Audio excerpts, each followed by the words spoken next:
Good evening and welcome to True Encounters with Marvin Allen and the Doug Pack. And my tonight guest is Pat, who's been on the show, recently. And I have another eyewitness on here whose name is Jim. Got a good show for y'all tonight. And remember, after they finish their encounters, their experiences, then answer y'all questions. Put them in all caps. Y'all know how to do it. But how everybody doing this evening? Y'all would y'all like to say hello to Jim and Pat? Hello. Hello. How's everybody? Few questions for Jim. How long have you been doing this? I started 9 years ago. My son was 13 at the time. So I've been doing this for 9 years. Mm-hmm. And before you started doing this, or before you even had your first sighting, did you ever believe that it was these type of creatures, monsters, whatever you want to call them, other people? Did you believe that these things existed? I actually saw the Patterson Gimlin film in the theaters when I was a little kid, and I was a huge Bigfoot fan. And then I got to, junior high age, you start playing sports and chasing girls, and Bigfoot went out of my life at that point until I had a little boy. And then I was just talking to him about it one day. Right. And we started watching the TV programs together. Right. Yep. Yeah, In Search of Leonard Nimoy, and I used to watch that stuff. Used to have all that stuff on there. And the show on Animal Planet, How Not to Find Bigfoot, Right. the one with those people. Oh, Finding Bigfoot. Yeah, How Not to Find Bigfoot. Actually, they had a new show, a brand new one. Oh, really? I think it was the lost episode they released. They still didn't find anything at all. No. That's what get me, Pat and Jim. Now, they come out with all these shows about finding Bigfoot. Now, we all know this. You can't go out looking for these creatures, and you got 5 cameramen, you got a sound man, you got a mic man, you got this man, and think that these creatures is just going to walk out and say, okay, take my picture. They know you're coming. Work like that. They know you're coming. Yeah, I mean, know exactly what you're doing. You've got someone that can basically know your intention before you even come into the woods. Absolutely. Because basically telepathy, I mean, I've had stuff like scan my mind, and I've seen them. I mean, when you experience it, you know what they're doing. And they were scanning me. And that's exactly what the Bigfoot do. Yeah. Like, for example, I was in Michigan, and one of the Bigfoot, they go in, they can look through your eyes, and they'll look through your eyes and stuff like that. I know they're there. I mean, when I mind speak, I always tell when someone's listening. I can always do that. Or when, I'll talk to them and I'll see them in my mind. It's mainly this mental picture you get. Now, I wanted to ask y'all something, and we all heard about this. And Jim, I think I asked Pat this last time. Can you give me your take of what you think happened? And I think it was 1983, the LBL murders. Now, I get into it. I want you to give me your take of what do you think really happened that day when that family was slaughtered? Because we got all type of things. Oh, it was the cologne that the father was wearing and the wife was wearing, and it was all type of stuff, But what is your take on that? What do you think really happened that day in the land between the lakes? Well, I've never heard of that situation. I live in Michigan, and I've never heard of it. But my guess is if a family got slaughtered, they did something they shouldn't have. They took a shot with a gun. They really must have screwed up. Yeah, they screwed up. They were pushing in and they were around the babies and wouldn't leave. They were being given warnings and wouldn't leave. Who knows? But I mean, I've never even heard of that situation. So where was that at? It was in Land between the lakes. Where's that? I never heard of it. Wisconsin, I think. Okay. but It's supposed to be a hotbed activity for dogmen. it's supposed to have been a true story. Mother, father, son, and the daughter. Now, mind you, they said they found the daughter 30 feet up in a tree, half of her body eaten. Mm-hmm. Yeah, they can. I mean, they can throw them up there. I guess. I mean, they're really. I mean, they can climb, but the thing is, though, some people said it was a hyena type. Some people said it was a gugwe. Some people said it was more than one. Yeah, gugwe. That's a baboon. I don't know if y'all heard this, but it was on an episode that another eyewitness came out after all these years and said that he was hiding. Now, mind you, he was hiding under the trailer. While this was going on? Now, the thing that get me though, okay, you hide under the trailer. These things got their senses is just off the chain. For one, why didn't it pick up on your scent? Mm-hmm. That really got me puzzled right there. Why didn't it never pick up on your scent? And you a young kid, you only what? I think he said he was about 14, 15. I know you under there crying, making some type of noise. Trust me. If you see something like that and hear the noise that was so horrific, then you're gonna say something. So you mean to tell me you hid under there all that time while this family was slaughtered and never said nothing? The thing that bothers me about that story, from how you're telling it, I can't see the foot hurting children. I can't see them doing that. The dad, if he did something stupid, or the mom, but I can't see him killing little kids like that. What about you, Pat? Now, Jim, they tried to say it was a Doug man. That's what they trying to say it was. They said it was a Doug man cryptid. Now, mind you, they said that they blocked off this whole that land between the lakes, them lakes. They blocked everything off, meaning it couldn't go nowhere. If it swim under, then they would have caught it. Now, they said that they found this creature down in a holler. And supposedly they exterminated it. They said they had to use a deuce and a quarter to pull this creature out there. That's how heavy and massive this thing was. I mean, I know Bigfoots are, God, they must weigh 1,000, 1,500 pounds, depending on the size. That's quite a big. And then I don't know if you ever, it's kind of, if you ever kind of mess with the pig or not. Pigs are basically they're just a tank. And that's basically what a Bigfoot is. They are absolute pure muscle. And you don't want to mess with one. You just don't. Because you're not going to win. Absolutely. No, these people who go in the woods hunting them, if you shoot one, you better be able to get out of the woods in about 1.8 seconds. Because everything else around is going to come down. No, they'll probably catch them before then. Yeah. But then you got to understand this, that it's always more than one. Mm-hmm.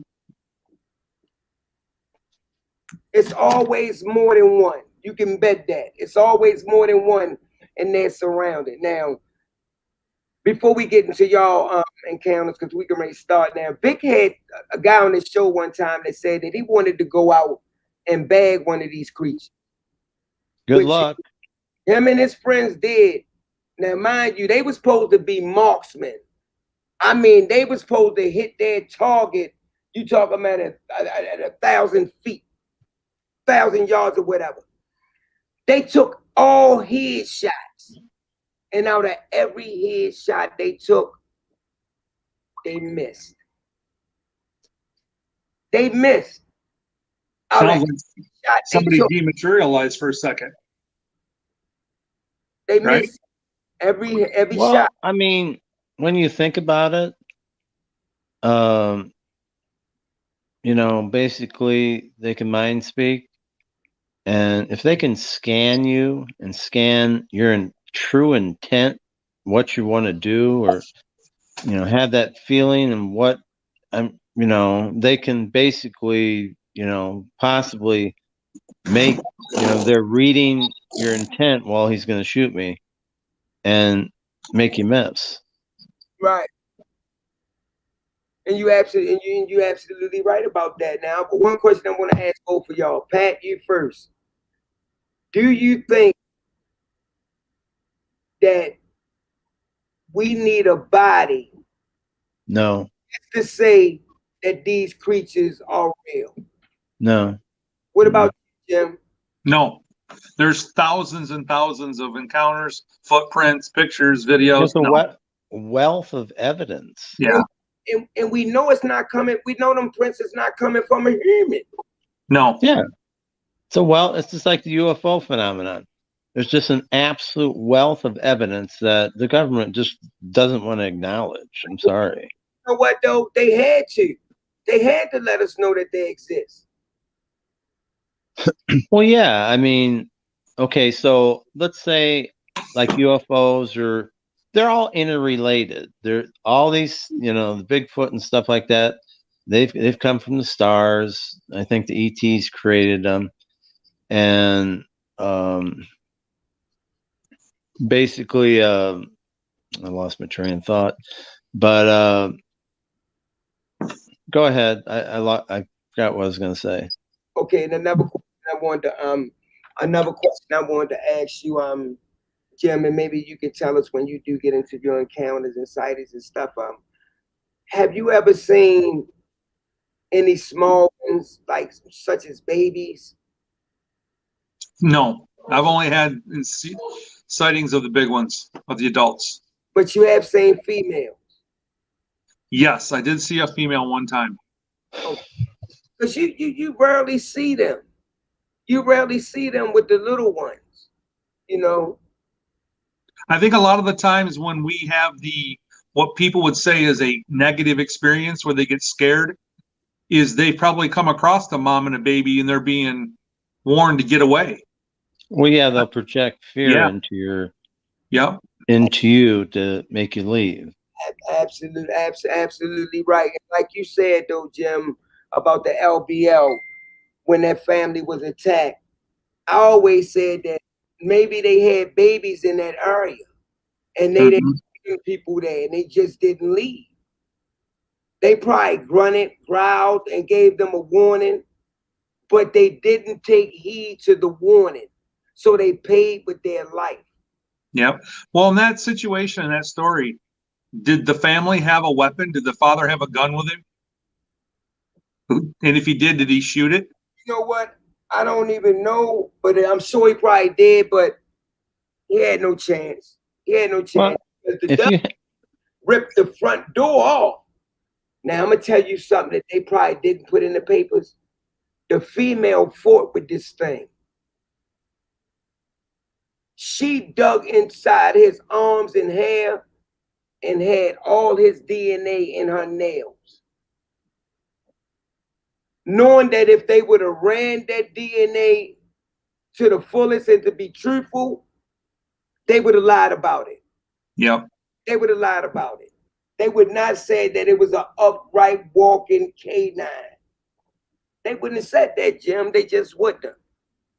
I've never seen a dogman, but I've heard their howl. It's like a deep. It's more like a wolf howl. You can feel it. You can feel it resonate through your body. And then I've talked to probably 3 I know of. Mm-hmm. And the one that sits out in front of the house, I won't say his name, just out of respect. He watches the house. And I chatted with him, and there was one in Indiana, and she watched me quite a few times. the watch and stuff like that. So she was in Indiana, and she was a dogman, and she was nice. What about I mean, I think they have a bad rap. I really do. But you got to understand there's good and bad in everything, you know. what There's good about and bad dogmen and Bigfoot, you know. Jim? What about do you believe there's a such thing as a goat man or a rake or a Wendigo? I think it's all one big mixed bag. And if you think one exists, you got to kind of think they all exist. I've never encountered them, I've never seen them, but there's people who have. And who am I to say those people are lying or they're wrong? Absolutely. So I just keep an open mind about things that I haven't experienced, because I'm not going to close my mind to it and say, oh no, those people are lying. The government's creating these things. They create it by way of biogenesis, and then I think they're building cryptid armies, and they send them off world. That's what I think. Now listen, this is what I wanted to ask. This is what I wanted to ask you. Now we know about the we know that they have cloned some of these things, created their own. We know the government, because they want to make super soldiers. And what best way to make a weapon that it seems like it never get tired, it could run, the eyesight, the smell, the way it could sneak up onto up on to the enemy. Those the things that you got to take into factor, though. And I do believe that the government do be releasing some of these things out. They do. They create them, and then they release them in the woods. Now, what do y'all think about this, Jim and Pat? What do y'all think about the missing 411 and what could be taking these people? I think on that, I've watched the movies, I've read some of the books, I've heard them on YouTube.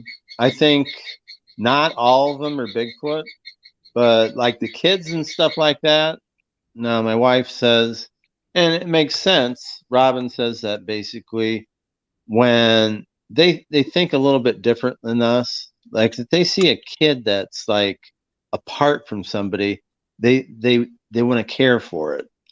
And so when they take the kid, they'll take all the clothes off him because they think that's maybe the wrong thing to do, to wear clothes, and then they die of exposure because they freeze to death. Mm-hmm. And you absolutely right. And to let y'all know, I do have pictures from one of my eyewitnesses that I will be sharing with the group tonight when they're done with their encounters. So y'all will be seeing them. Well, like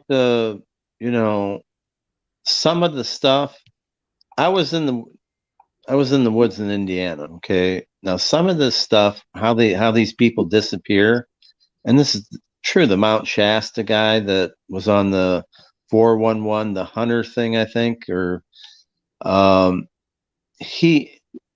lot of them disappear in portals.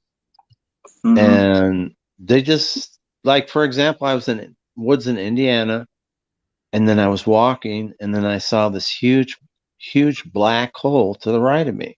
It was a portal. Now, I could have walked into it, and this is what happens to some people. They'll walk into it, and they're gone for good. You will not find them again. Absolutely. How do most people walk? They look at the ground when they're walking. You're absolutely right. So they could walk right into something and not even realize they're walking into it. Yeah, but some of them, like, you don't even know it's there. You'll just like walk in, and all of a sudden, like you're in this other world, Yep. You're absolutely right. So this is how we're going to do this. Now, Jim, you're new on here, and I want you to start off with your encounters, your sightings, your experience. I want you to tell us everything that comes to mind, how they look, everything, if they left presents or anything like that. So Pat and me will mute our mic. So the stage is yours, Jim. Start with your encounters and tell us everything that comes to mind. We're gonna mute our mic. Wow, that's a lot of pressure. It started when the first prints I found we had in October back in 2013 here in Michigan. That was really cold, really rainy, freezing rain towards the end of the month, and it was just miserable for about a week. And there's a park that I go to for lunch at work, and we got a break in the weather. It was on a Wednesday, and it was nice enough where I could get out of my vehicle and walk around for a few minutes. And this park has a man-made lake, and I walked down to the man-made lake, and I was walking along the shoreline, and I saw a footprint. And I sent you the picture of that footprint, Marvin, in the sand. Now, this is a silica man-made, silica man-based sand, and I couldn't dent the sand when I was walking. I barely left a track because the ground was so hard. This footprint was a quarter of an inch deep into the sand, and it was a 14.5-inch print. And I was looking at it going, what the heck is this? Because it literally stepped from the woods to the sand, and then the other print would have been in the water because it stepped into the lake. And I looked at that, and I thought that was really weird. And I went home. A couple days later, I got to go back to that park, and I was thinking, I'm going to go look at this print again. And I went back, and the print looked like somebody had taken their hand and wiped it away. And I thought that was really interesting that the print was gone. So I took another trail back to my vehicle, and I found another print on this trail where some leaves had blown away. And this print was a 19.5-inch footprint, 9 inches wide at the ball of the foot, 6 inches wide at the heel. And I started looking for another step, and I found a heel impression farther back that matched it. So it's about the same width. And this thing was 6 feet from heel to heel. This was what the distance was. And I was blown away. This is the first time I'd really encountered any of these. And I got home, and I started searching this stuff on Facebook, and I found a group out in Washington State, and I sent them the pictures, and I said, what is this? And the guy said, oh, you got about a 9.5-footer there. So that's a big footprint. I was like, okay. And I started looking through Michigan, trying to find a group, sending us the images around. And I got invited to go out that weekend with a group down in Hell, Michigan. And we went out, and that first night, as we're walking the trail, these people, they got flashlights, and they're making all kinds of noise. And I'm walking probably 20 feet behind them with another guy. I'm just walking quiet, and you could hear howls, in the distance. You could hear, they weren't dog howls. They were, the prototypical Sasquatch howl. And I was like, are you guys hearing that? And they couldn't hear it because they were too busy talking and making noise when they walked. So the other guy and I, we split off from them, and we went back. And as we were walking, he was telling me that they experienced down there that they triangulate them. So they always keep them within a triangle. And as him and I are standing there talking, you could see on a ridge line something standing between two trees watching us. And it was a dark silhouette of a human shape. Of course, it's several hundred yards away, so you really don't know how big it is. And we heard a call from our right, which would have been our south. So we had one to the east and one to the south. And we said, okay, that means there's a third one behind us. So we turned on the side trail, and we were walking down this side trail, and something human shaped ran across the trail in front of us, just outside the line of our flashlight. We could see a dark silhouette shoot across the trail. And then we heard it moving up the hill, because there was a hill off to our right. And we got hit with this odor, and it was the worst thing you've ever smelled in your life. It was skunk, rotten eggs, and monkey butt all mixed together. It was just, and I looked at the guy I was with. I said, dude, did you just fart? And he goes, I thought you farted. And I'm like, no, man, what is that? And it hung around for about 15, 20 seconds, and then it went away. And there was something up on the hill, and it grunted at us, and he grunted back, and it shook a tree. You could see the tree shaking, because in Michigan, there's so much undergrowth, on our forests. That's all we're looking at is green. and then but you could see the tree going up above the brush, and you could see the tree shaking, and there was no wind that night. So we got back up to the cars and we were talking about it. When I got home that night, and I told my son, I called my son, I told him about it, and I said, "You got to go out with me." So the next weekend we went back to the same spot, and him and I went really early, and we walked the trail, and I showed him all the little hot spots that they showed me. And I said, "This is the side trail we went down. So let's you and I go down that." So we went down this side trail. It's a 2-track, and there was a dead pine tree across the trail. Now this pine tree had been there for a long time. It was black and there was nothing left to it. And we're looking at it, and I said, "Well, we're not going past that because I'm not climbing over this pine tree to get around this thing." So we turned and went back, and we set pumpkins in the path, and we put a glow stick and a water bottle and set it there with it. And as we're standing up on the road waiting for those guys to get there, my son goes, "Dad, the water bottle just moved." And literally the water bottle got picked up and lifted and moved 3 feet into the trail, set down, picked back up, and moved back over. And now I know it was moved because when I went and checked on it, it wasn't in the spot I put it in, because I put it in the ground and I just kind of screwed it down a little bit so it would stay upright. And when the guy got there, we walked back down that side trail because we were going to go. And in the middle of the trail was about a 3-foot long tree limb with all the branches pointing back up the trail. That wasn't there when my son and I were there, because one of the things we did when we were walking the trails is we were clearing them, throwing all the sticks and stuff up, because the last thing you want to do is break an ankle walking around in the dark on a trail, not knowing what you're seeing. So we actually went around the pine tree, worked our way around, and kept going. And the guy that was with us had a dog with him, a puppy. And this puppy was all over the place, and he was happy, and he was running around. And we got farther down the trail where we could see the lake, and the puppy stopped and ran to us and sat on his feet, whining, and would not move. And as we sat there, we saw something walking through the trees, and it dropped down. If you know how like little kids will walk on their hands and feet bear crawling, it's called a bear crawl. This thing dropped down on its hands and feet and bear crawled through the trees and then just disappeared. So that was my first couple weekends out. And I mean, for me to tell all my encounters, we'd take all night. So the best thing to do is just ask for the best stories, or, because I've had probably a dozen sightings. I've had probably 30 to 35 encounters where they're making noise or they're actually directly interacting with us. What I convinced the people we go with to do is finally, because they always wanted to go walk through the woods like they saw on TV. And I said, "No, let's just go find a place and sit." And once we started doing that, going to the same spot every week, every 2 weeks when we went out, we would get about 9:30 at night. We'd hear them walking in, and we'd hear like wood knocks and brush rustling in the, brush around us and stuff like that. And they'd stick around for about a half an hour. You knew because you could hear talking, and it would be right at the edge of your hearing where you could barely hear it, but you couldn't hear what they were saying because they were talking so fast. And then about 10 o'clock, they would get up and leave, and it would be dead quiet for about an hour. And about 11:30, they'd come back. So it must be they went off to hunt or whatever they were doing for that hour. And then they'd come back, and you'd hear wood knocks and rock clacks and whistles and all kinds of stuff for about another half an hour. And then it'd go silent again. And this was consistent week after week after week. And we got to that summer coming up, and the guy that I went out with, he said, "You got to go out by yourself. You have to go prove you're not scared of them. You have to be by yourself."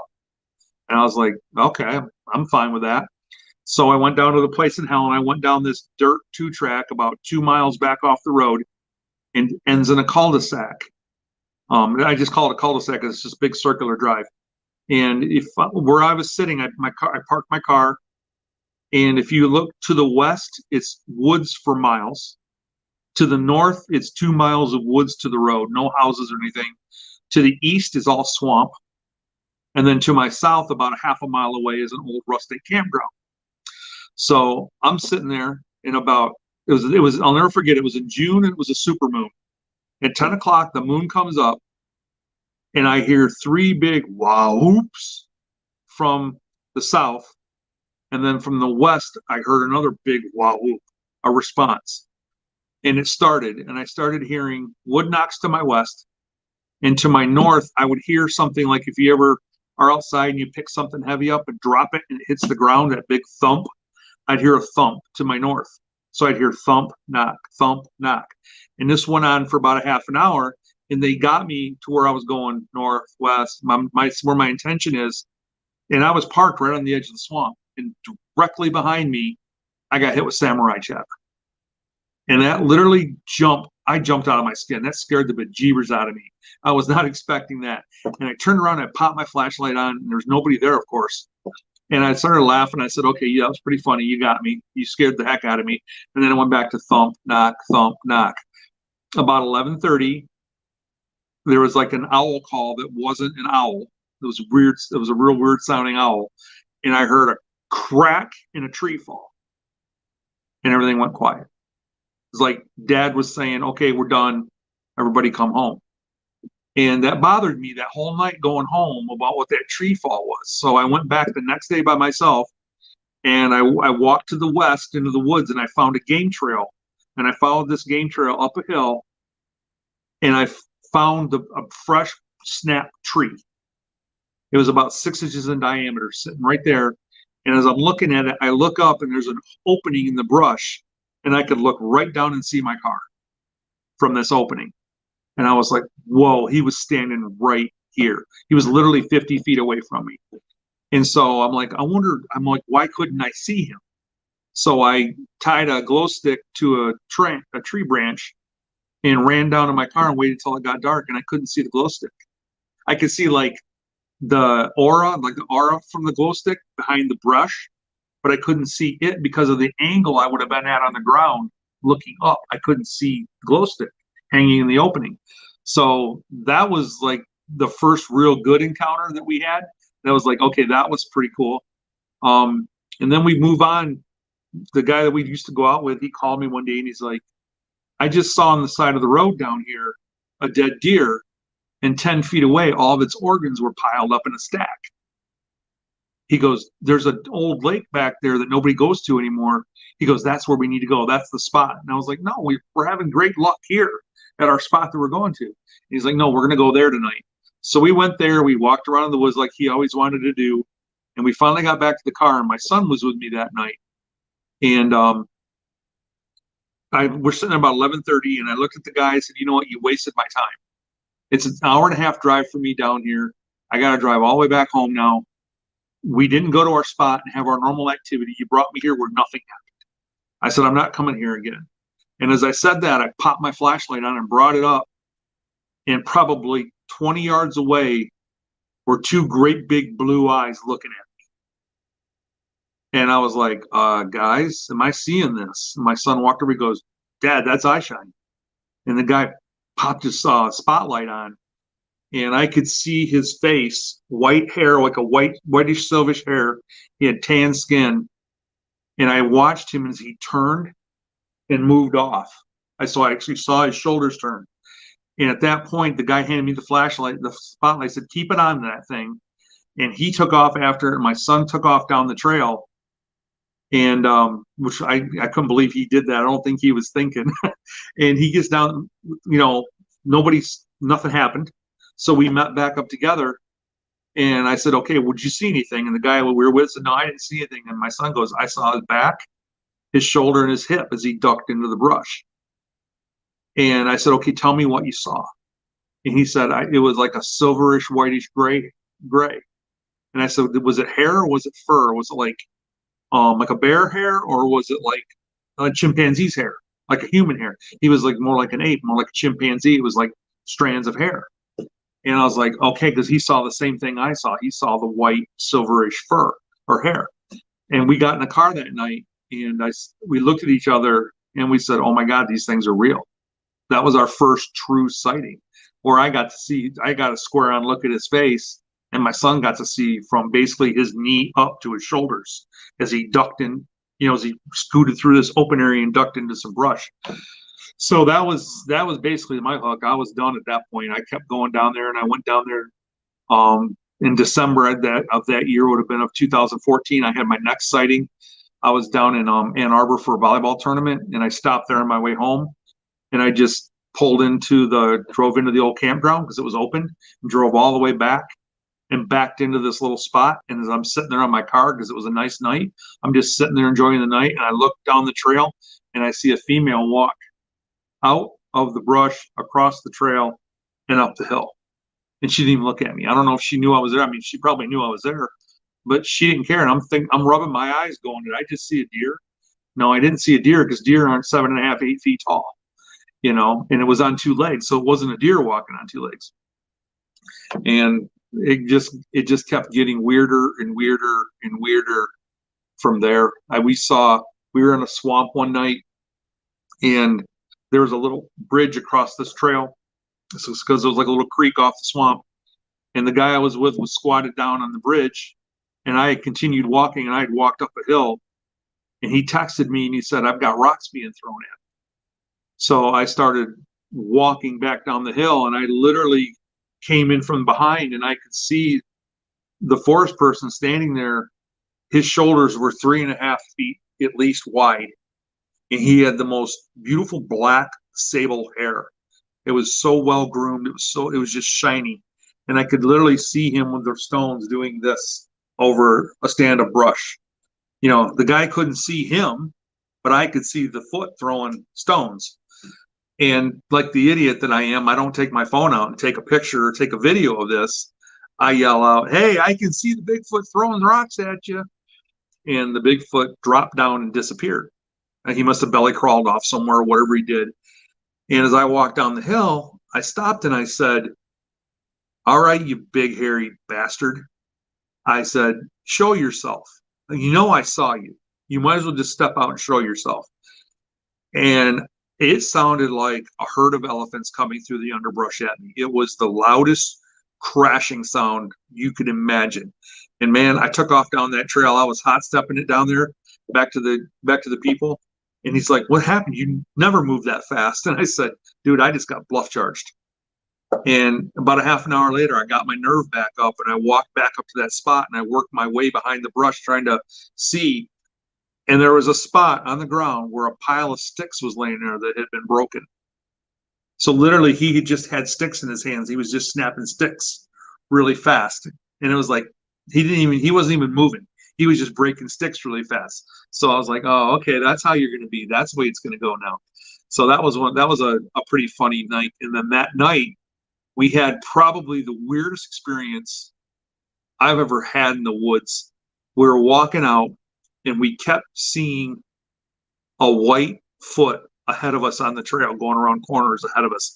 Now, I don't know if it was a white one or we were just seeing like an amorphous shape, because you really couldn't tell in the dark.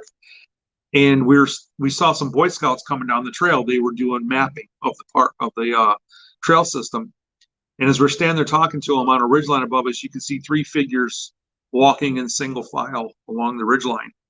Now, these figures weren't much bigger than man size. If I'm 6'2", and they probably weren't bigger than me. So they were spirit of some sort. We don't think they were foot. And at that point, the Boy Scouts were starting to move off, and we looked down the trail, and coming through the woods was this brilliant white ball of light. And if you've ever seen the old Star Trek show when they shoot a phaser, how the ball of light goes out and it has like a little wiggly thing to it, that's exactly what it looked like coming through the woods. And we thought it was a mountain biker on the trail. So we're like, "Hey guys, watch out, there's a bike coming." And we heard a crash, and the light went out. And we started like, "Are you okay? Hey, are you hurt?" yelling this out. And we ran down the trail to where we thought this was. Well, it wasn't in the trail. It was in the woods, and there was nothing there. So we don't know what that was. It was a ball of light. That's all I know what it was. And it was moving fast through the woods. And the next really cool encounter we had, and I'll leave it with this one so I don't bore everybody, is this guy and I started doing live broadcasts on YouTube several years ago of our night sets. And the app that he had to be reset every 5 minutes. So the spot that we went to was way back. We were like 3 miles down a trail, and the nearest house was like 4.5 miles away. There's nothing out there. And we sit there and we had lights in the woods so we could see on camera and stuff like that. Glow sticks everywhere, flashlights on, tied to trees, things like that. And nothing was going on. And he'd have to go to his phone to reset the app. And as soon as he would do that, you'd hear a wood knock or a whistle when the app was being reset. And I'm like, these guys are messing with us. They know he's resetting this. Somehow they know what's going on. So towards the end of the night, he went to reset it. And as he reset it, as he's doing it, we heard this deep, gruff voice go, hello, like that. And we looked at each other and we were like, hello? And it went, hello, hello. And we were like, hello, hello? And then it struck us. We're like wondering if it was like a hiker or something that would come up on us. We couldn't hear him, which is really hard in Michigan's woods to walk through quietly because of all the undergrowth and all the crap. And we're like, are you okay? Are you hurt? Do you need help? And nothing, no response. And I started walking towards where we heard the voice at, and I got growled at. Something growled at me. And I danced myself right back to our spot. And I said, well, something just growled at me. I'm not sticking around there. And he's like, well, I got to see that. So he started walking down there and he got growled at. So he come running back to me. He's like, I just got growled at too. So at that point we figured, okay, it's time to get out of here. Somebody's letting us know, get out. We've had enough of you being out here. So that was an interesting night. I'll leave it there for right now. That's the first 2 years of my Bigfooting experience right there. You can come back on now, Pat.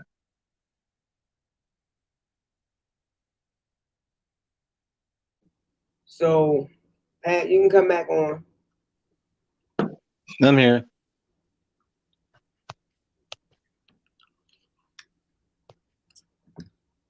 Anybody got any questions?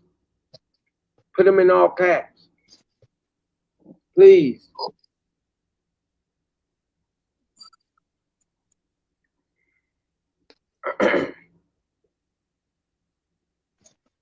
Pat, how many of those stories have I told you?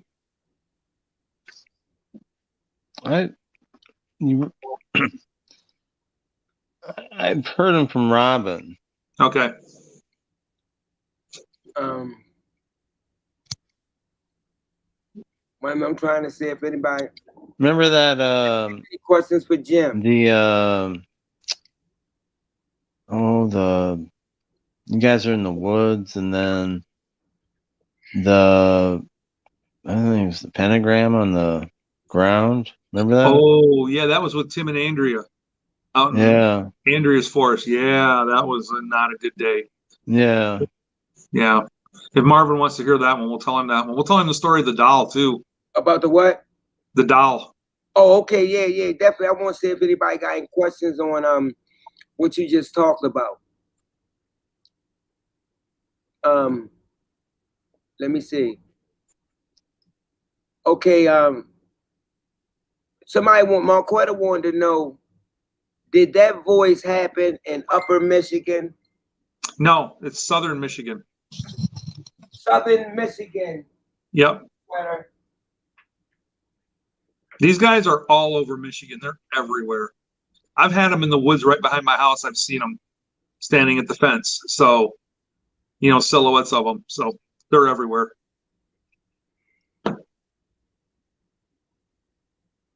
Yeah, that happened in Southern Michigan. So yep. Now y'all know. Any other questions? Somebody said they want you to tell the pentagram story. I don't know if they're talking about y'all or. Oh yeah. You want me to go ahead and do that, Pat, right now? Yeah, go ahead. You know what? Okay, of course. Wait a minute, Jim. Yeah. Of course, Jim gonna finish on and he's gonna start telling y'all about the pentagram story. So go ahead and enjoy. And after he done, please put y'all questions in all caps. And then Pat gonna chime in. All right. Floor is yours again, Jim.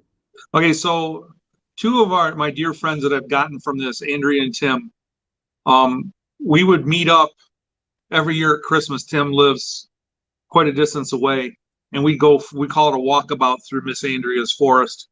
We have a spot back there that when you walk into this area, it's a hardwood forest, but this is a pine stand within the hardwood forest. And you literally feel like you're walking into a church. It feels reverent in there, like you need to be quiet. And there's a tree it's probably been struck by lightning. The top half of it has fallen off. The tree is split open and it looks like it has angel wings. And Andrea calls it her angel tree. We had gone out there and we had noticed a hump in the snow that's normally not there. And we walked over and we dusted it off, and it was a wooden structure, probably 1.5 feet long by 1 foot high. And we pulled the lid off, and there was a piece of paper inside that had a pentagram on it and a whole bunch of words that were talking about opening the gates of hell, blah, blah, blah. And they were stuck into the ground with a matchstick.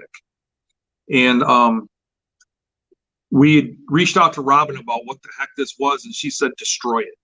So Tim and I were grabbing the wood, and we were chucking in every direction around the forest. And Andrea took the piece of paper and she went home and burned it and got rid of it.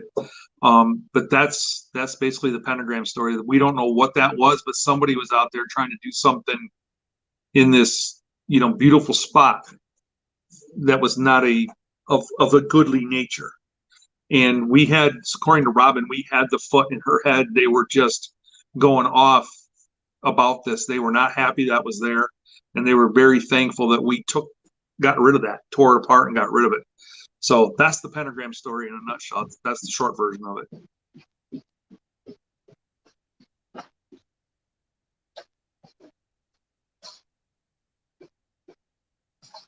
Pat, you want to add to it? Oh, the pentagram story? Yeah. Basically,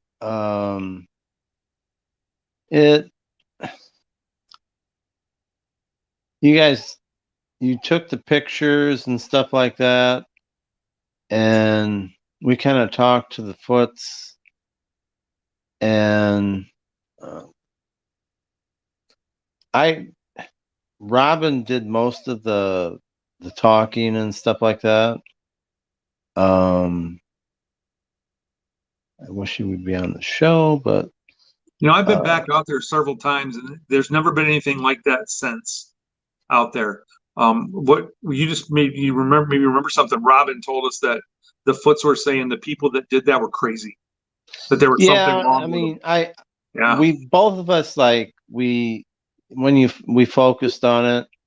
She saw like these two crazy guys, creating it and stuff like that, and I got something from it too, that they're crazy.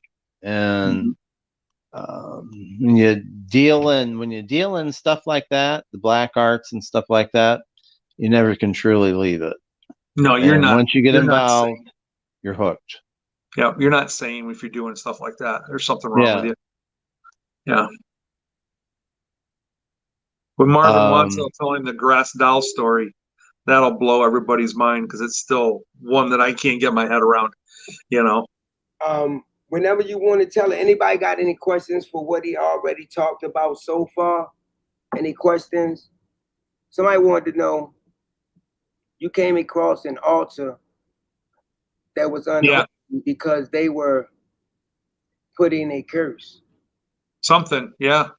I'm not versed in the black arts like that, so all I know is that the piece of paper said opening a portal to hell. That's all I saw, and I was like, oh heck no, I don't want anything to do with this. We destroyed it. You took a picture of it, and I didn't. I wouldn't put it on my phone. I think it was Tim or Andrew that took the picture. Yeah. Somebody in the chat want to know, Pat, what happened the first time that you came to the house? My house, or somebody said. Oh, Robin's house? Yes. I love the story. This is our first meeting, and I went up and I drove up, and then when I got out of the car, the whole wood erupted. I mean, there is probably, I just can't say it, just the whole woods erupted. And they were Bigfoot. And so I went ahead and I got back in the car. I did. And Robin comes out and she goes, "What's wrong?" And I said, "Well, I pointed toward the woods." And she says, "Oh, don't worry about them. They're kind of, they're protective," she said. And that's that story. And we that was in White Cloud, Michigan, and we had quite a I've you know I had quite a both of us had quite a few experiences there. I think right here where we are now, we've had just droves of experiences. But I'd be sleeping. This is in White Cloud, and they come right up to the window and they say, I don't know what it is. It's between sleep and awake. They liked that, and then that's when they talk to you. And then I could literally hear his voice, and he says, "Hi, Pat." I've had that happen so many times at work. They'll follow me to work. They'll say, "Hi, Pat." And the last job I had, this job I have currently, I went to training and stuff like that. And the thing is I can't understand how they know where you are, because I know darn well the minute I walked outside, they were there, because I heard the stick break, the branch break, and I saw something. And it happens like that all the time. I know when they're near. I see something. It's just, I can't describe it, but I mean, if you guys want to hear, I've seen probably about 5 or 6 Bigfoots in physical form. Mm-hmm. And from Michigan to where we are now, and it's I think Robin, she told me when you see them, she says what wows you is the shoulder width. She said it could be like 5 to 6 feet. Can you imagine that? It's outrageous. Isn't that crazy? It's crazy. I mean, now hold up, Pat. You got a question that's in the chat, and somebody wanted to know, and their name is Ruth 4489. They said, was it a group of Bigfoot watching you, Jim, or just one? Me, Pat. You, Jim. One was for which? Whenever you had your sight. Oh, there was always more than one. You could tell. I mean, the night of our first sighting, we saw the one. That's probably the only time that I can think of that there was one around. Every other time there was noise on at least 3 sides. You could hear them behind you. You can hear them off to your side. You could hear them in front of you. So there's always more than one. Okay. Because I think, honestly, Marvin, I'm going to be really straight with you about this. People do dumb things. And I think when we're out in the woods, we're TV. We're entertainment. Absolutely right. They all come out. The whole damn family comes out to watch. What's the dumb human going to do? Right. Are we going to trip and fall? Are we going to, throw litter on the ground? Are we going to do something stupid? And another thing, Jim and Pat, I don't think that, like you said, amusement, I do believe that, but I don't think that they just, it was asked me, I was on Venomous Friends one time, and it was asked me one time, and it was like, Marvin Allen, what do you think is taking these people with the missing 411, what cryptids? So I told him like this, I said, you know what, this is just me. You can either agree or you can disagree. I said, for one thing, I cannot sit here and blame it on Doug Man, Goat Man, Bigfoot, or any of these cryptids, because we don't have no proof. We don't have enough data on these creatures. So the guy that came on after me said that you know what? When it do comes to this, he said, I'm gonna have to agree with Marvin because he gave the best answer by far. He said we don't have enough information on these creatures to say that they take it. I don't know nobody that got a video of these creatures just snatching one and running in a portal or whatever, wherever they take them at. So I'm not gonna. At the end of the day, I can't blame them on something that I have no proof of. Right. This is kind of it's kind of barbaric what I'm about, the story that I have. It's like mind speak, but I mean, there's a group of Bigfoots called the Eaters. And that's what the Bigfoot call them. They're called the Eaters. And I was just kind of just minding my own business one day. And then all of a sudden, I see humans hogtied. And I'm just like wowed by it. Not wowed, but it was just kind of, it didn't look very good. And I was talking to Robin. She said she saw it as well. And I don't know, it was probably not on Earth, maybe another planet, or maybe it was on Earth. I don't know. But I've had some experiences like that, and I don't know why they decided to do that. Probably just to, thumb their nose up at me or something, or gross me out or something like that. So let's just say kind of a weird story I have. I think you're right in that, because there's a road that I walk in the thumb on my lunch hour, and it's a dirt road, no houses on it, state land on both sides, and I've always walked it and been comfortable. And one day I came on the road, and there were several deer corpses ripped in half laying on the road. And I parked to get out, and I got out of my truck, and man, I had the most creeped out feeling in the world. And I was like, this place isn't safe.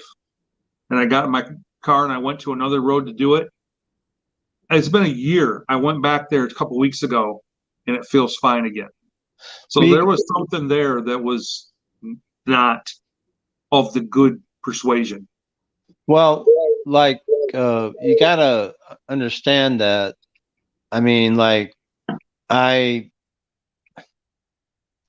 just had an experience. I was in a car with somebody, and we were heading to the woods, and I had the absolute urge to jump out of the car. And don't ask me how, why. The only thing I can think of was possibly the Bigfoot were warning me to get out of the car, which I think they were. And stuff like that you have to take seriously. I mean, a lot of people don't get it. They'll get these feelings and stuff like that, and they don't get it because they're so caught up in everything else. Yep. That they just do not see it. It's like on the tip of your nose. Yeah, like those deer carcasses, people would say, well, how do you know they weren't coyotes that did that? Coyotes don't separate deer in the middle of their spine. They're not going to pull a deer apart right there. They're going to eat the organs, eat some meat, and leave the whole carcass. They might tear a leg off, but they're not going to rip the deer in half. Right. No. And I saw there was at least 3 deer that were torn in half like that in different spots, in different stages of decay. And I'm like, I'm not sticking around here. There's something wrong here. If it would have been coyotes, I wouldn't have gotten that creeped out feeling. I've been around coyotes quite a lot. When you go out bigfooting, you're around coyotes. You can hear them. They're close. They're far, and that wasn't that feeling. That was a very strange, very negative feeling. and I got the hell out of there real quick. Yeah, you gotta take feelings like that seriously. Yep, you sure You do. have to. And But one thing, never go in the woods alone. I do that all the time. Never go in the woods alone. Something Yep. can happen. I'm not saying it's a cryptid or something like that. Say you get bit by a snake, you know, Or you break an ankle. Yeah. we know you break an ankle. we know anything can happen when you in these woods. Yeah, They wanted anything. Jim, they want to see your pictures, so I'm gonna show you pictures and you can explain them to them. I'm gonna put them up here and I'm gonna show them, Okay. and you can explain it to them. But first, I wanted to know if Pat ready to go in and talk about what he want to talk about before I show these pictures. Go ahead, show them. You don't want to talk about what do you want me to? I mean, what do you want me to talk about? talk about the mind stuff, and then Mind speak. go into the pictures. You can talk. Okay, well, You were going to talk that- about, and we can go into the pictures. okay. Hey, Pat, before you Yeah. do that, I want to give a disclaimer. I don't mind speak. I can't do it. So when Pat's talking about this, not all people who believe this stuff can mind speak. So I just want that out there. So I can't do that. I'm not capable of it. Okay, Pat. The floor See is it. yours. Me and Jim, we can mute our mic, and we're gonna let him have the floor. Go ahead. Through my wife, I found out that I was abducted when I was 9 years old. They implanted something in my noggin here, and I'm just going through the background, and I had no idea what was going on. As a kid, I would feel, and it's hard to describe, because, I mean, what are you going to say when you're having something in your mind? Are you going to say you hear it, or do you feel it? It's actually kind of, you feel it. And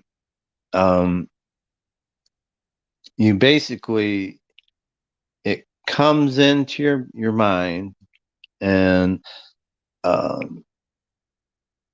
when I went to my shrink when I think it was like 18 or 19, and I told him, I said, I kept getting this, like when a tape recorder, the old tape cassette recorders, and you go ahead and you fast forward it, I would get that in my mind. I'm sitting there, what the heck is this? And the thing is I couldn't describe it to him. I had no idea what it was. And then, days went by, and years and stuff like that. And, I would get, flashes of stuff. I would,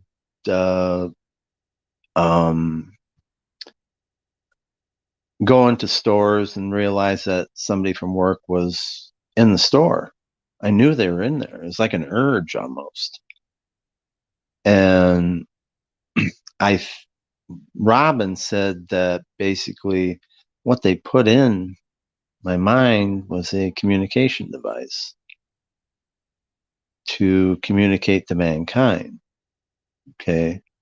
Their message and stuff like that. But me as a kid, I took it the wrong way, I guess. I mean, I was frightened of it. And then, oops, you guys okay? I was frightened of it. And like I said, I took it the wrong way. Mind speak is kind of, when I first started doing it, it was like, you get visuals. Like, for example, I was at work one time and I saw the picture in my mind of a gun going off. and they were actually shooting. That was what it was the Bigfoot was showing me what happened. And the gun went off and the guy shot him. You got visuals like that. Feelings like one time I was at work again. And then I would get this really sad feeling. I'm sitting there, what the heck is going on? And it's just like, I go, this is ridiculous. I said, I feel so sad. I was like, I'm at work and stuff, but the thing, what it was a Bigfoot, and I was feeling their feelings. They were depressed. And another time there was a young Bigfoot, okay, trying to get my attention. I mean, he was bugging the heck out of me all day. This is at work again. And he would not stop. He just kept on and on and on. And he needed help. And he just kept pestering me until he got my attention. Now, it involves like this, the telepathy and stuff like that. It's like I've always thought that when you look at a picture, there's energy in that picture. And there is. I mean, I always thought I could access it even before any of this happened. I could access this somehow go inside the picture and access it. You actually can.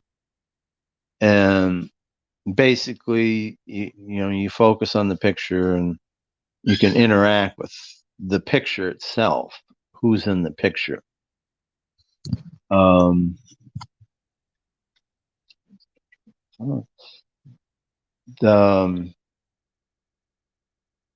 me think.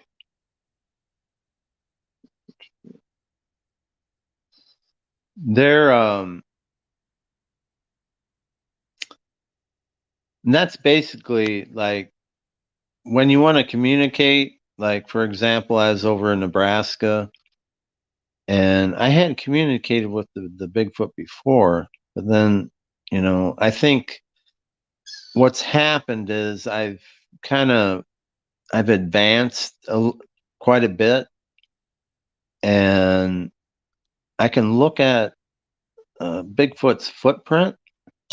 And this is really kind of odd, but I'll look at a Bigfoot's footprint and I can tell who it is, the name, and whether it's a male or a female.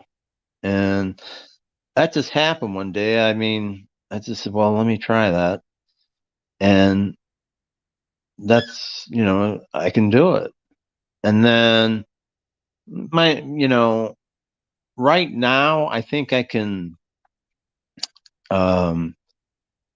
it's almost like when I mind speak, it's like a download because it's fast.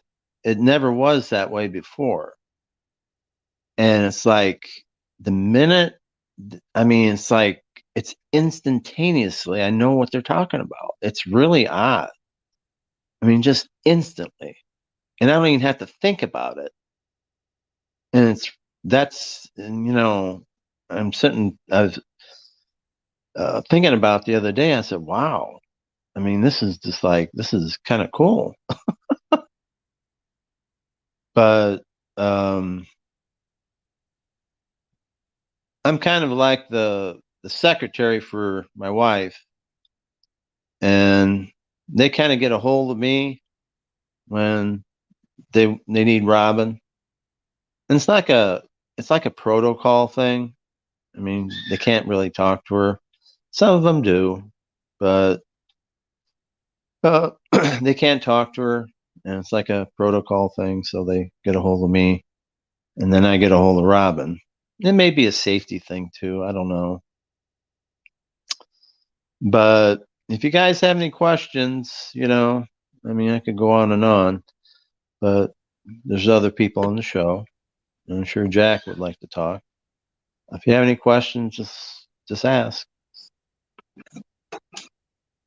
Sorry. If y'all have any questions or anything, please feel free to ask. I mean, there's just a lot more that goes involved with this. I have so many experiences with mind speak. It's ridiculous, but I can't tell everything all at once.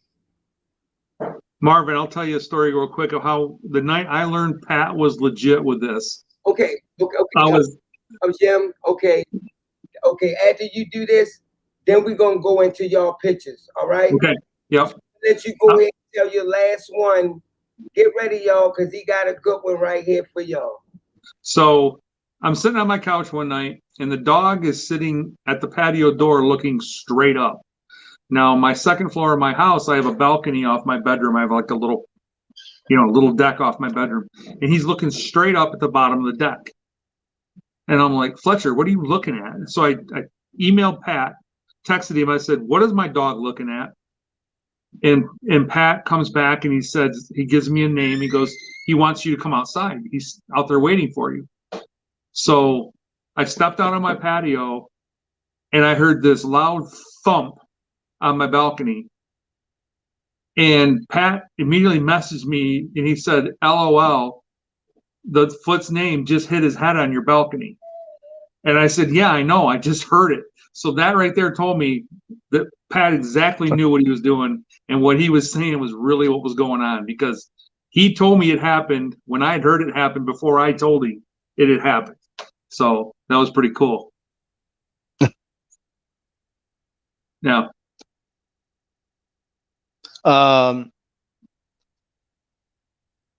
I've helped Tim and Jim and stuff like that talk to their foots and stuff like that. Robin has too. And we've got kind of a little group, I guess, chat room or something like that on Facebook, and everybody talks through there. Well, Tim and I are the muggles. Yeah, I've been up. What's that? We're the muggles. We can't mind speak. The other three of you can. No, well, Andrea can. Yeah. But I've been up to Tim's place. When I go back to Michigan, I want to go back there. And I want to go to your place too. And I've been to Tim's place quite a few times, and he's got quite a setup over there. I mean, he says and I believe him. I mean, he says he sees them through the window and stuff like that. I mean, I don't have any reason to doubt him or anything. And Andrea, she talks to, I think it's Radina. Is that her name? Yep. Talks to Radina all the time. I talk to her too, and she's real nice. And she always tells Andrea that, I mean, she's bigger than Yeah, she's a lot bigger big than now. she. I'm big now.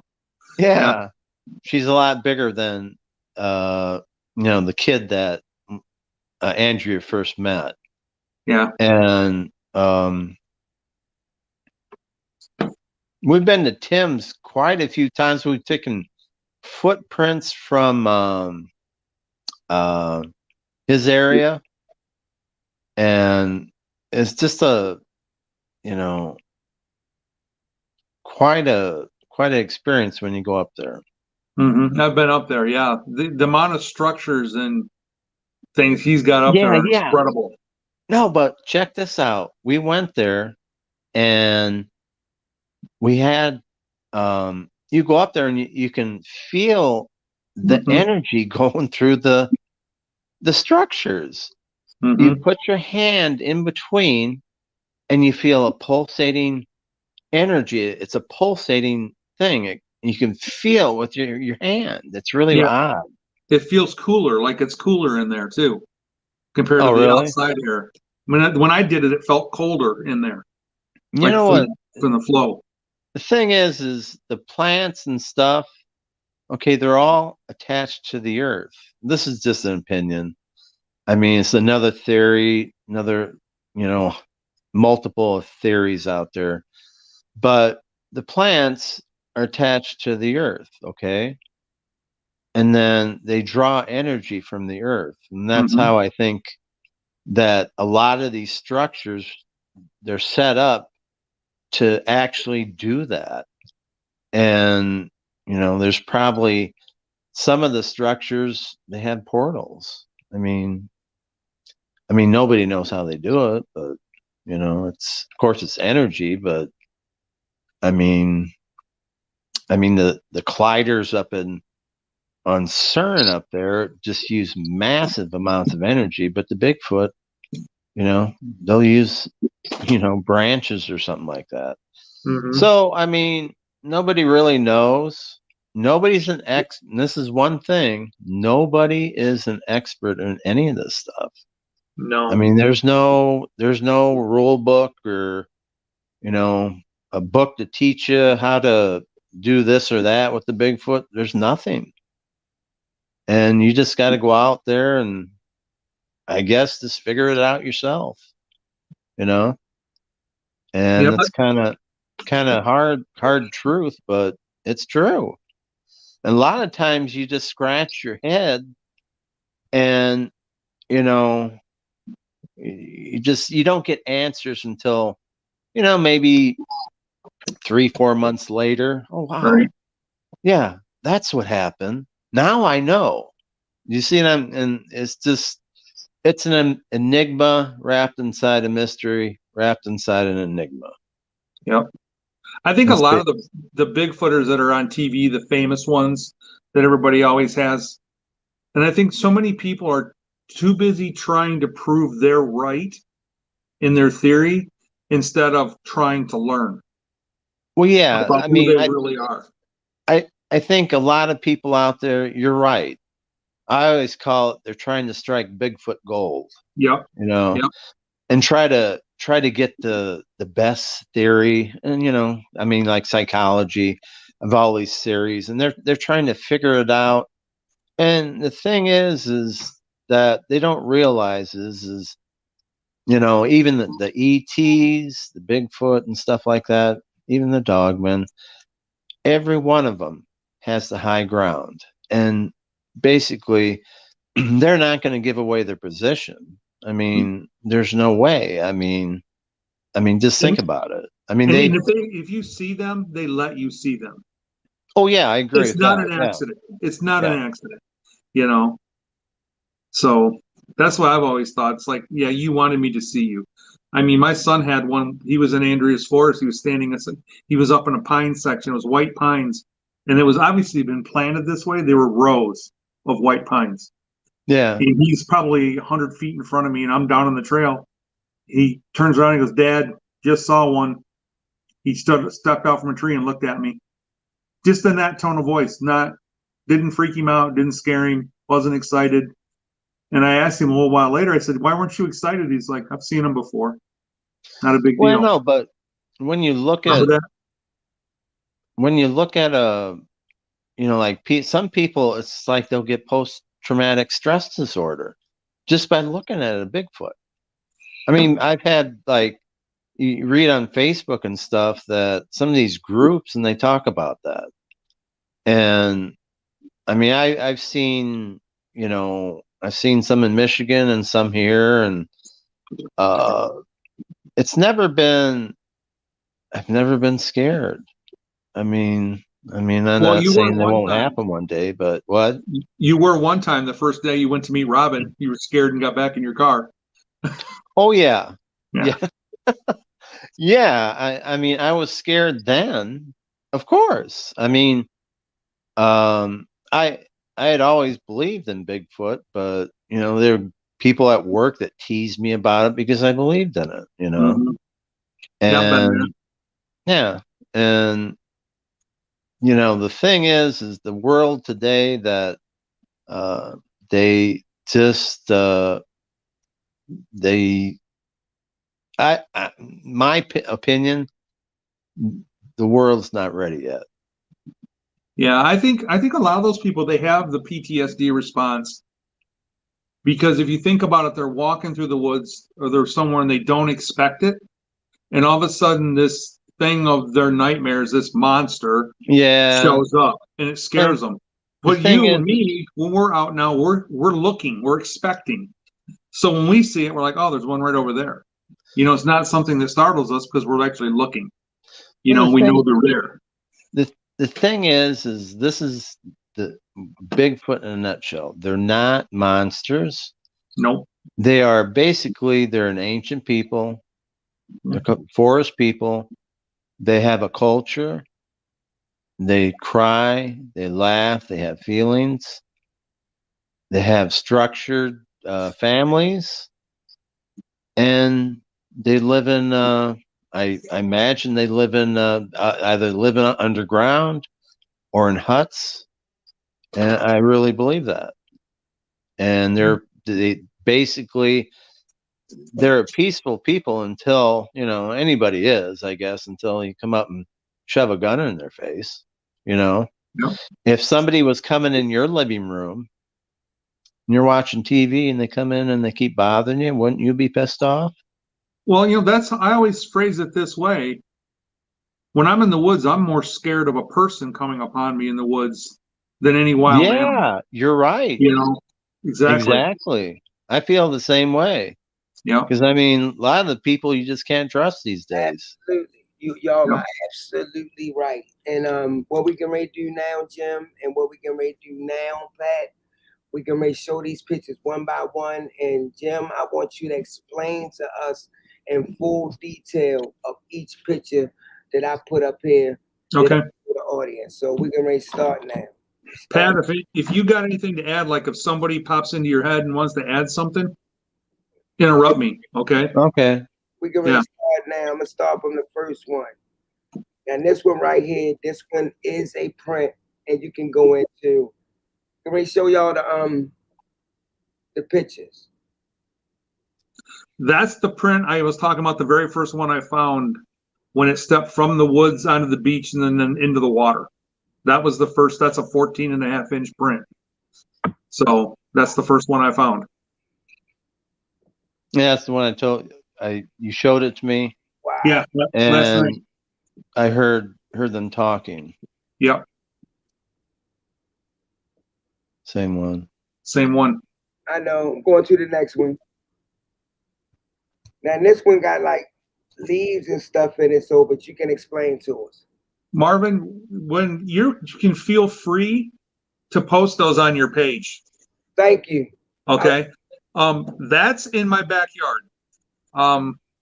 If in some other time or tonight, if you got the time for it, you want to hear about our tombstone story, my son and I was talking on the phone with a guy, and I looked at my patio door, and there was a Bigfoot pushing his face into my screen door where it was bending my screen door in.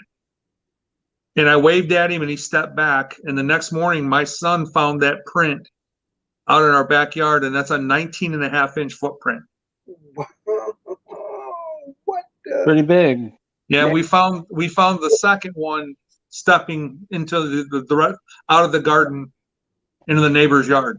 This picture that I'm gonna show next, I know it's a handprint, and this thing is fucking massive. Yep. That is at Mammoth Cave National Park in Kentucky. I was down with Andrea, and we met another couple down there, and we did some 2 or 3 days worth of research. And on the Sunday morning to go home. Now this was last summer during COVID, and there were maybe 10 people in the campground, and I was the tallest guy in the campground. That's pretty big. And I got up Sunday morning, and that was on the back of my Jeep. That's a big one. Now, for a size comparison, the palm is about an inch wider than my palm. Okay, so here's my hand. It's about an inch wider than my palm. The thumb was about an inch farther longer than what my thumb would have been, but the fingertips were shorter than my fingers. Because my guess is he had his hand curled like this. That's what I think. Because you don't see the pads in the print. You just have where he probably had his hand curled when he put it on the back of my Jeep. You just see the fingertips. That's what I think. That's what I think.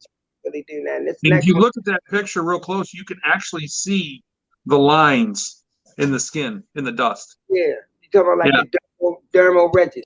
Right, you can actually see that.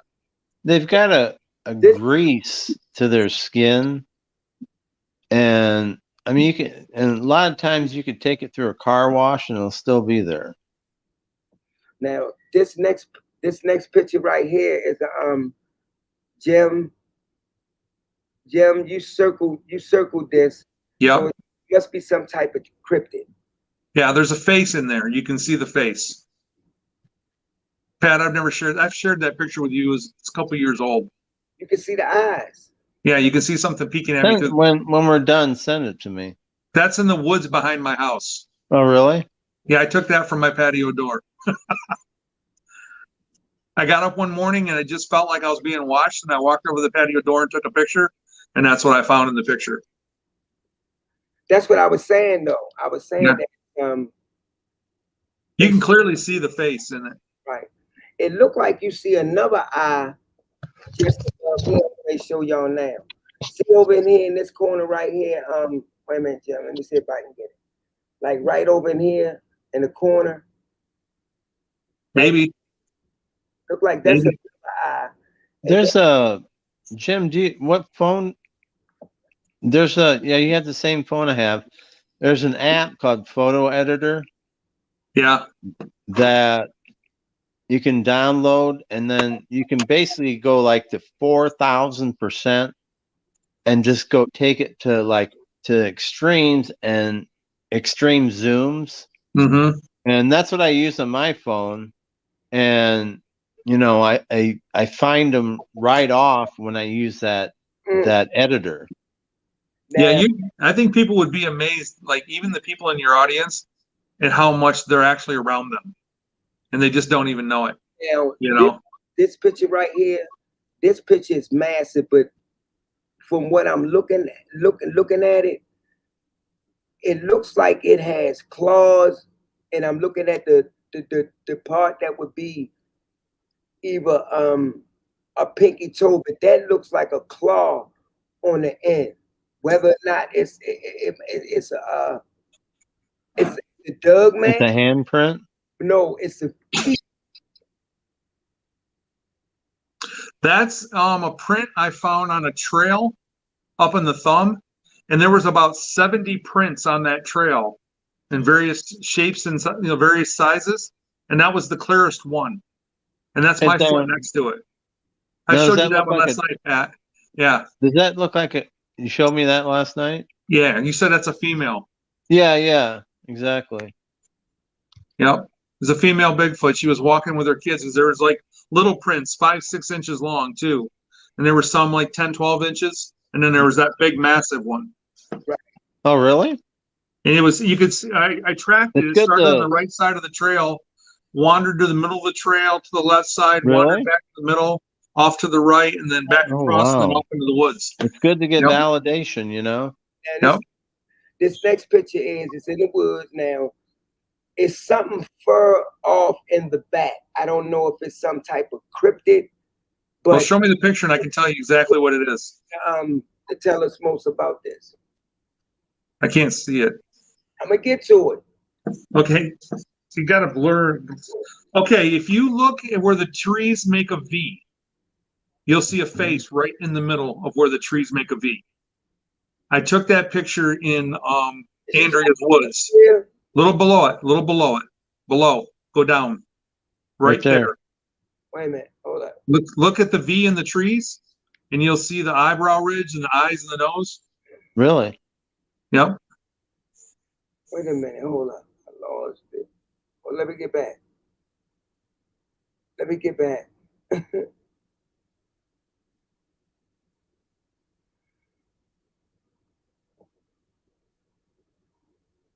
Okay.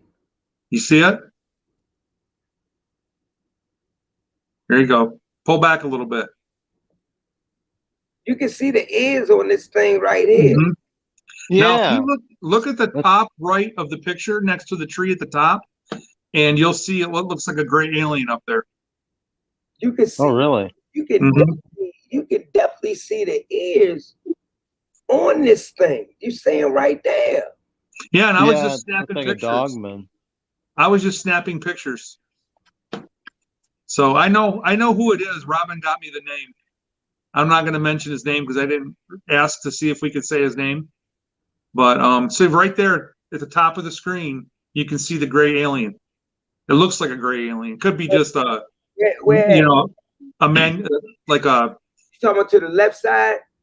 It'd be on the right side of your screen. Yeah, that's the Up thing. at the top, next to a tree. You absolutely right. I see it.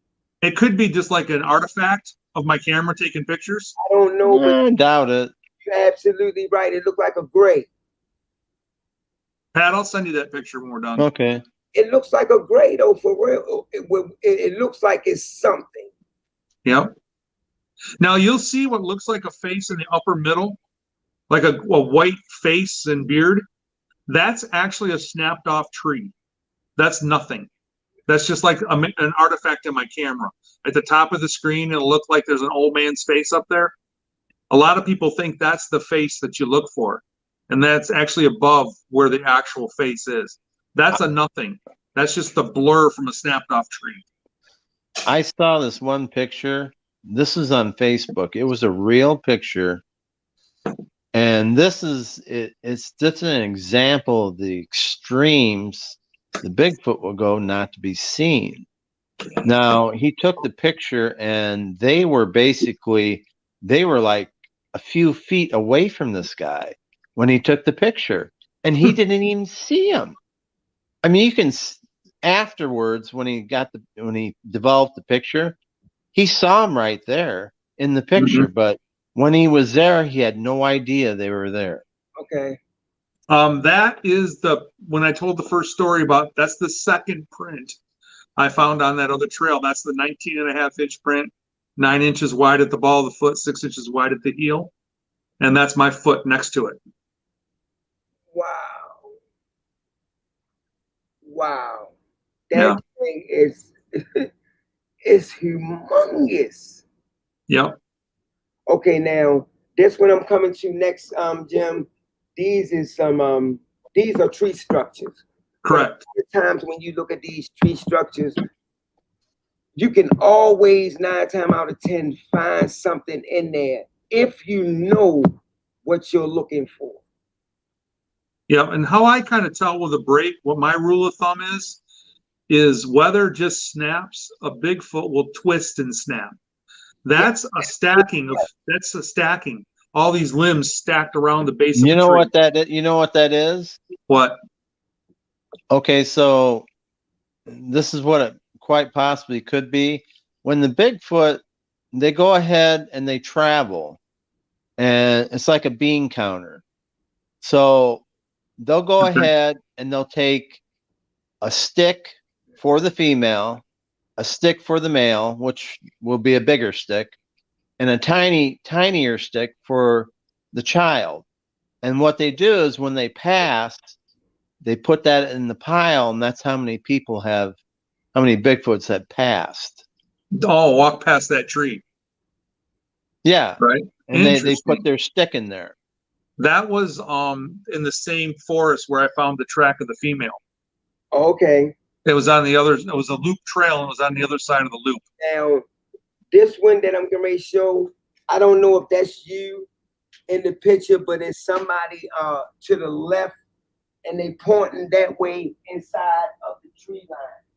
So I don't know if that's you, but I'm going to show it to you right now, and you can explain to the chat what it is, Jim. Here we go. Okay, yep. We would find these down in hell, and we called them pointers. They were long branches, snapped off, cleaned off, and laid in the crook of a tree. And in this section of the forest, they are all pointing in the same direction. Okay? And the next picture you'll see a sharp end of a stick. I lifted one of those pointers off the ground, and it had been worked to a point and jammed in the ground. Now, it's like a stick jammed into the ground? Yeah, these are 30-foot long tree trunks. And you know, they're 6-8 inches around. And you know what? They be fresh trees. Yeah. They be absolutely fresh. Now this next picture is it's I'm gonna let you explain it because I can't. Here we go. Yeah, that's the end of that first picture you showed. That's what it looks like that was jammed into the ground. Oh, okay. So see how it's worked to a point? Absolutely. Yep. And every point we call them pointers in our intelligence and all our great vocabulary we have. Every one we found, that's what it was like at the bottom, jammed into the ground. Did they have a sharp end to it, or they just stuck it in? No, it had a sharp end on it. Now, It was rubbed into a sharp end and then jammed into the ground. now this one right here, Jim, I really like this one because this got to deal with the X's, you know. And about it though, what do we really know what these structures are? I mean, we can assume that they are markers. We can assume that they are several other things, but we don't really know what they really are. We just don't. Some of them. About this, it's too close to the camera. I got a glare on it. That's an X. wait a minute. Okay. If it's just, I sent you just a big X. I found that was up in that same forest where the footprint was at of the female and the tree stack. That's the same forest. 1X means get out. I think the one on the ground is welcome. Okay. See, that's the thing though. I just don't know what they mean, and that's why I don't really go to a conclusion and be like, well, this is what it is, this is what it is. I know it's a lot of things that we need to it's a lot of information that we still need to find out about these creatures. Point blank. Well, like when I see, like Pat said, when I see a standing X, I don't go past it. Well, like the mothers, they'll actually have nurseries. Look at this one. And they'll go ahead and basically they'll build something, a little structure to put the baby in while they go hunt or whatever they're going to do. Yeah, that's just a tree stack, a teepee structure I found down in hell. They go what is it? It's a teepee structure. Another X. Now that's an X with a bend in it. They bent a tree and then wrapped the X around it. So that's another thing is the Jim, have you ever seen the arches? Yep. Yeah, I see those all the time. I mean, those are all over the place. Yeah, I like the ones where there's a tree holding them down. They've laid a tree across the bottom to hold it in place. Yeah. Now, Tim had a lot of them on his property. Yeah. A lot of the arches. I mean, it was just a lot. Amen. Once we get to these pictures, Jack, we'll tell that story. The one we told Travel Channel? Yeah, you do. Man, this next picture really creeped me out because it got some type of.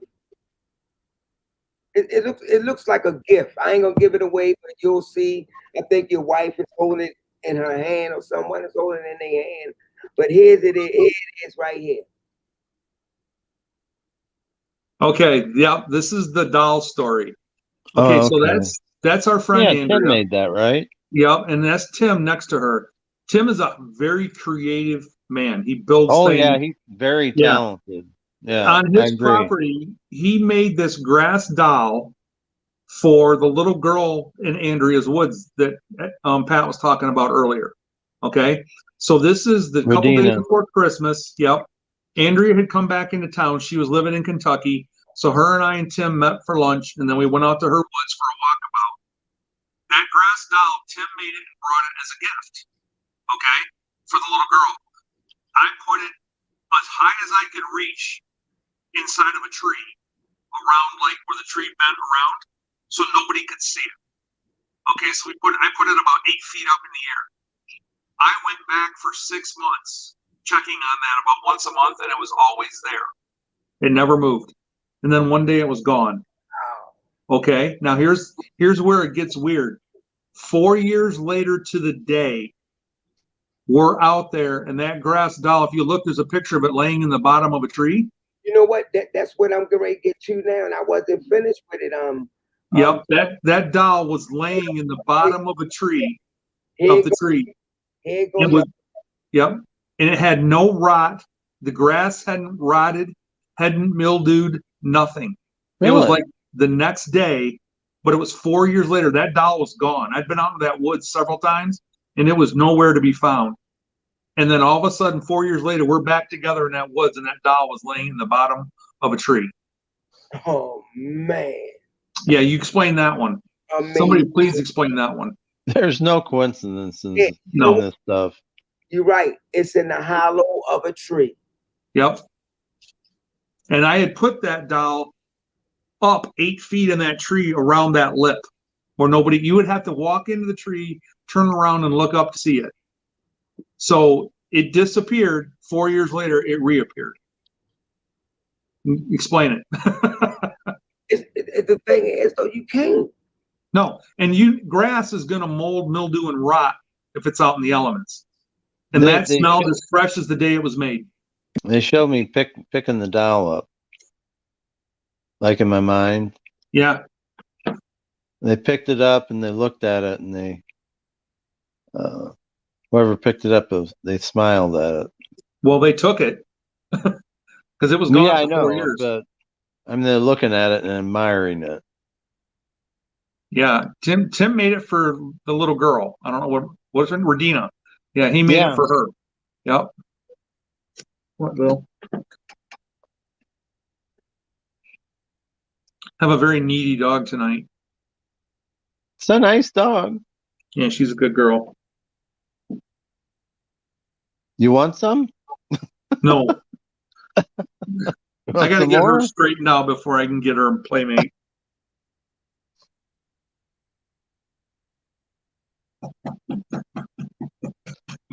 Where'd he go? About the dogs in Bigfoot.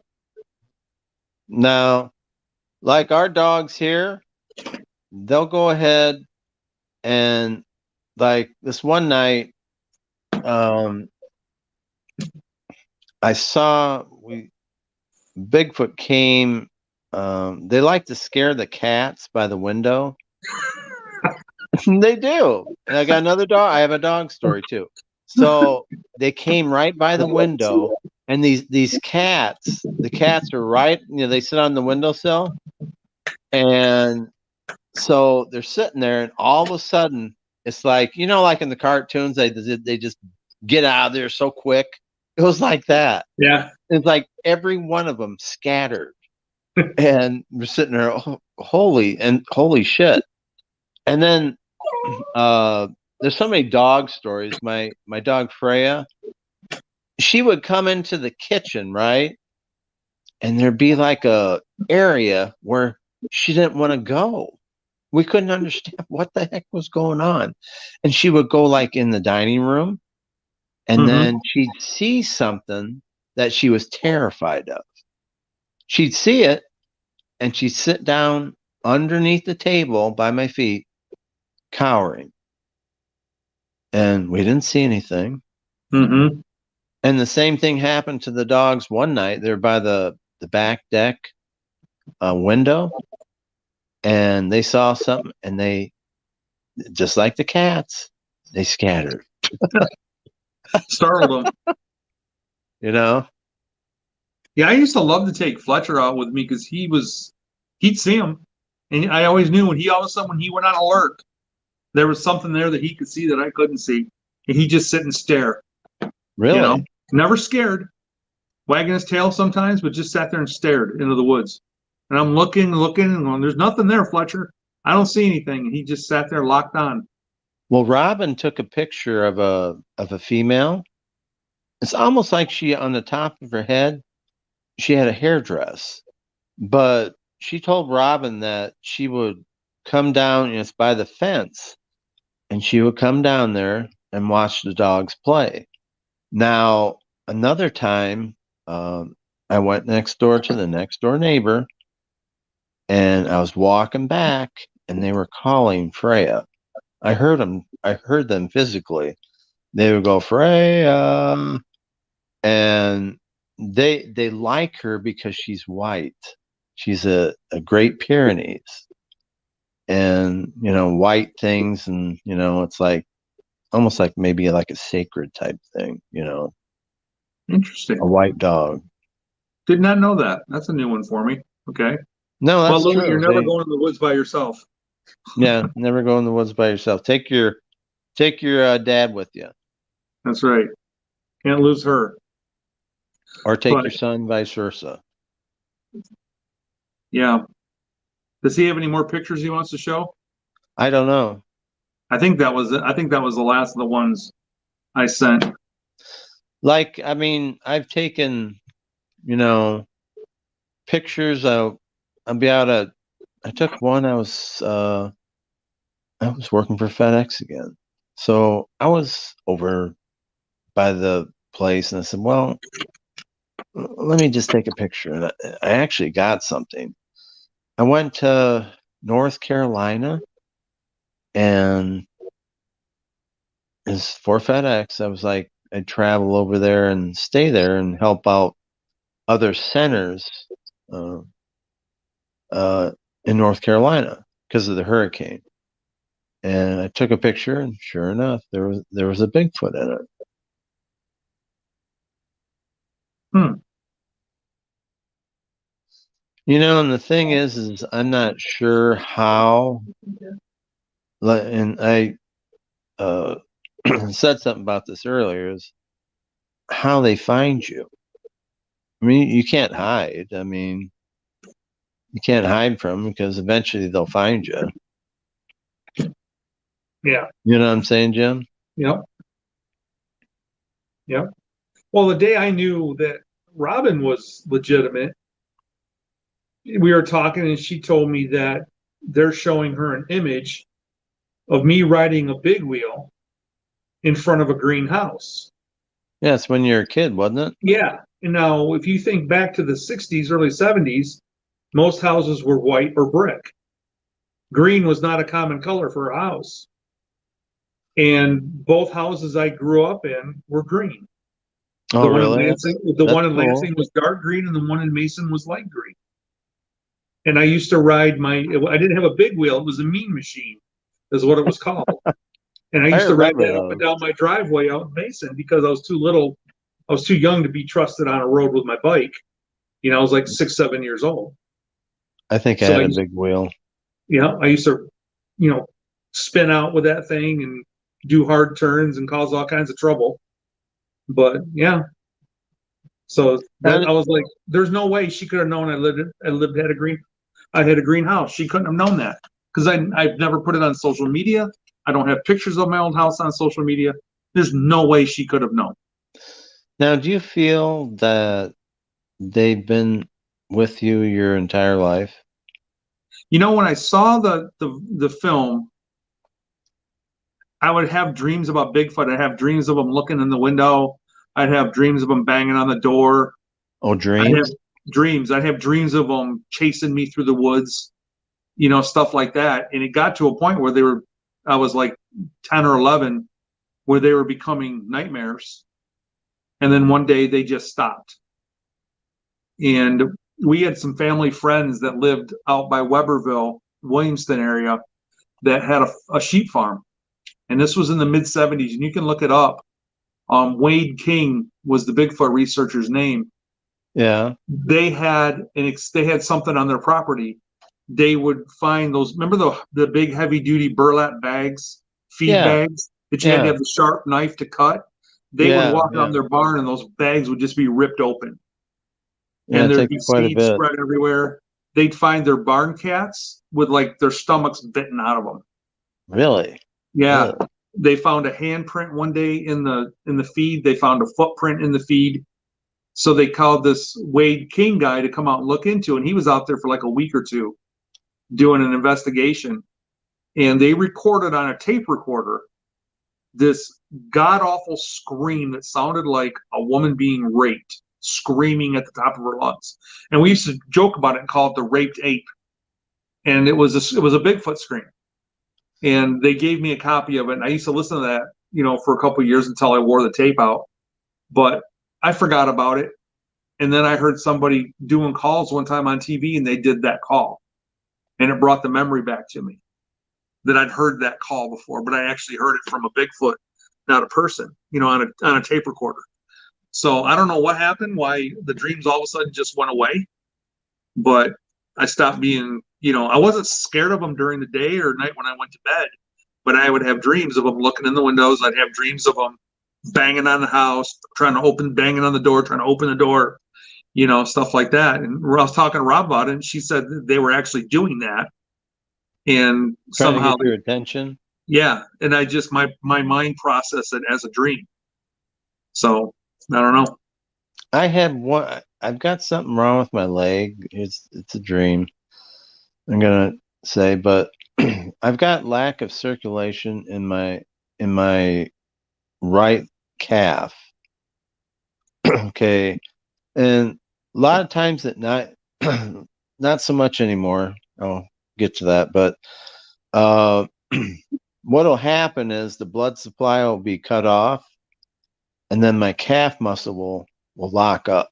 It's really kind of a horrific feeling, because what you have to do is it's so locked up, you have to physically push your foot down to get it to unlock.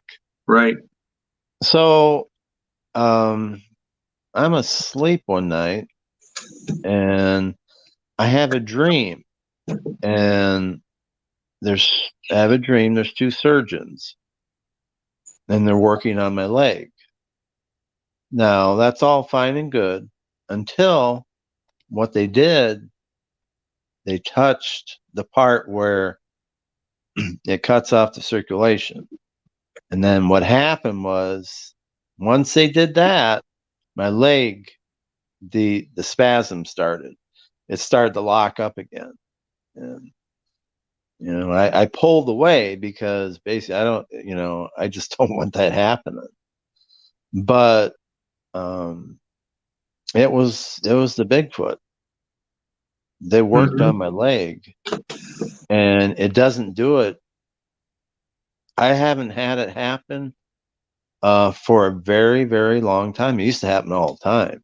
I mean, I'd just get up and the thing would just be locked up, and you'd have to race up. I'd get out of bed and, kind of, try to straighten my calf out to release it and stuff like that, and then walk around to get the blood flowing again. Jack, you want to tell your story of your back? When you hurt your back? Remember at Mom's? Sure, yeah. Okay, Jack's going to tell a story that's pretty cool about that. Hang on. Really? Here he comes. You don't know what I'm talking about, right? Yeah. Okay. A few years ago. Well, hang on. Jack, Pat, Jack. Hi, Pat. Hi, Jack. So a few years ago, I got home from work, and this is when we were working 6 days a week, 7 8-hour shifts, and I spent most of the time at my job at the time bent over, spend 7 hours a day bending over, so my back was a little roughed up.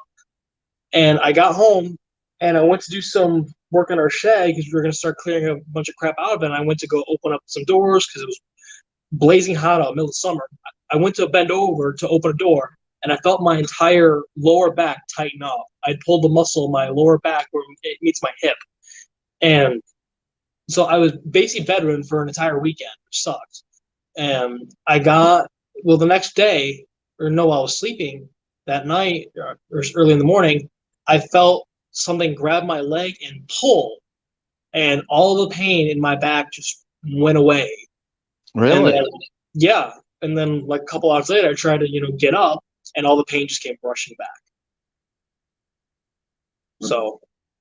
No, it came back, the pain? Yeah, like I thought, I can get my leg, it's all feeling better. I could turn and everything, not hurt.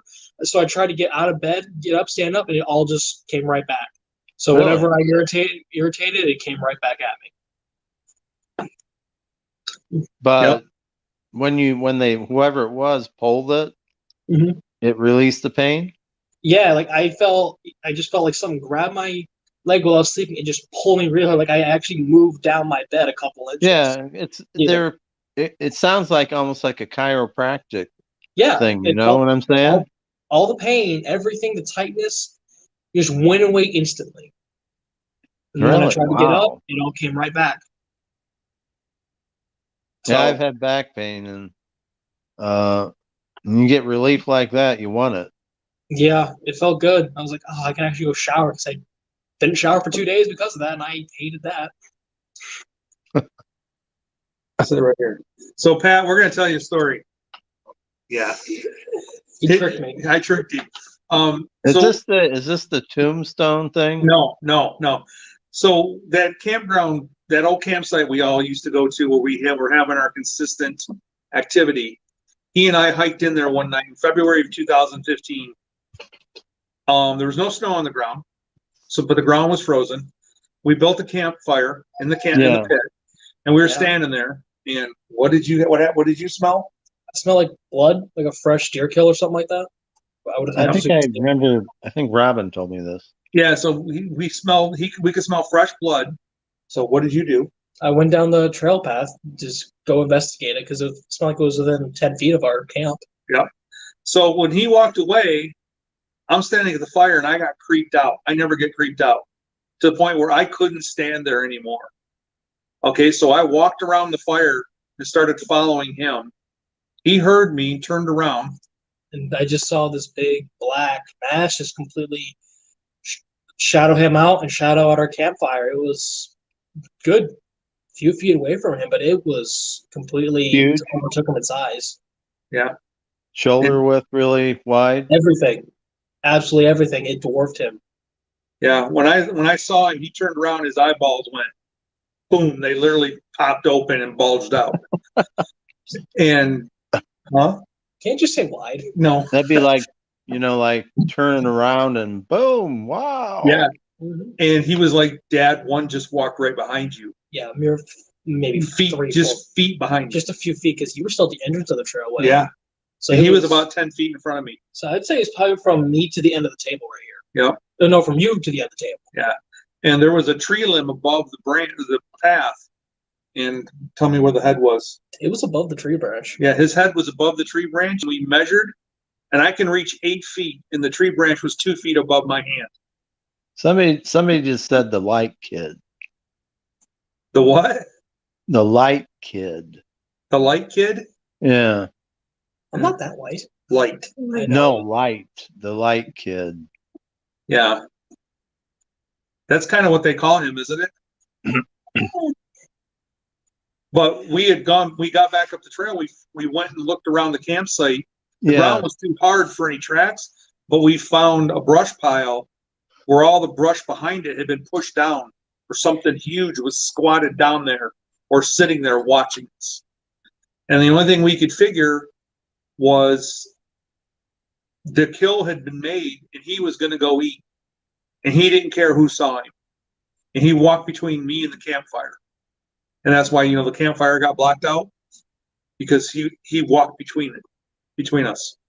Oh. So, yep. See, like up here where we are, it's South Carolina. When we were in Michigan, we went to the woods all the time. And we would just go wood happy. Up here, you can't do that. There's just too many venomous snakes. Oh, yeah. We've got copperheads, rattlesnakes. I mean, good grief. I mean, and you just don't want to kind of risk it. And we miss, basically going to the woods. We do. It's just, I mean, the worst north, thing we have in Michigan is people. Our governor. So, yeah.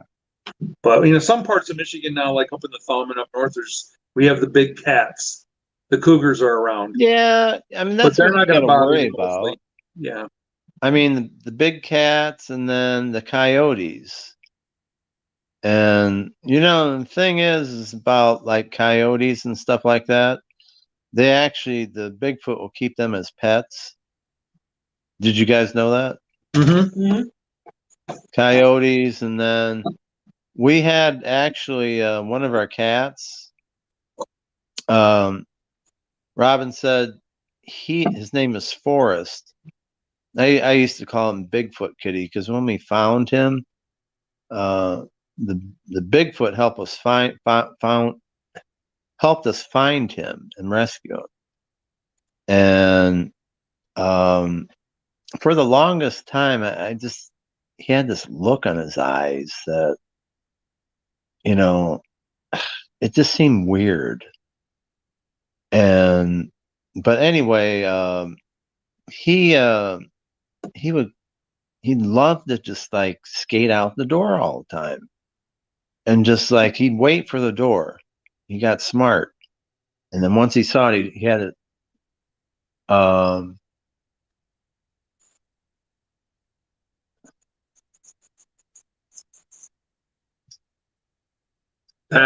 You froze on us. No, he's thinking. No,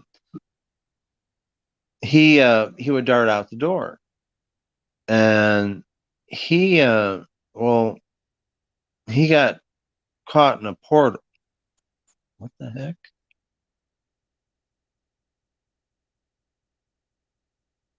I don't know what happened there. We got caught in the portal, and I think he's gone like 5 days, and he came back. We've had quite a few. Like we came home one time, and 2 cats were missing from the house. One was Dory, and one was, I think it was Ethan. And basically, they're gone because every time we go up in the room, Dory'd be the first one to eat, and she wasn't around. And so basically, we asked Bigfoot about it, and then Dory showed up at Robin's feet, and then for the other cat, Right on cue. Somebody's right behind you. Right Yeah, on cue. Look at this. Her name is Georgie. Okay. Georgiana. Look at her. Oh my goodness.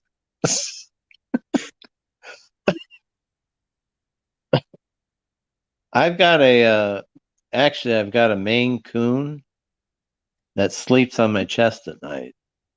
If you can believe that. Well, it keeps you warm, right? I guess. I mean, it's kind of irritating. Robin says I'll go to sleep and like I'll turn on my side and she'll like reposition herself and sleep on my side. Oh, jeez. Really, really weird. And she's just the weirdest freaking cat. She's like tagged me, Mm-hmm. But do you guys know that if a cat, and I've learned this from like the wild cats and stuff, if they claim you as their own, they'll why does he keep sending that? They Does he will want us to change links or something? I don't know. Why did he send that to you? Yeah. Do you think we should? Let me see. Yeah, because I've noticed that the chat hasn't moved, and I'm wondering if he's locked out. Well, let's go. What you guys press that. I'll do it. Yeah, I'll go do it. We'll have a double thing here. Enter studio. It's not going anywhere though. We'll have a double. What happened? Enter studio. It's not going anywhere. What happened? Oh. Cam's not working. Oh, there it is. Oh.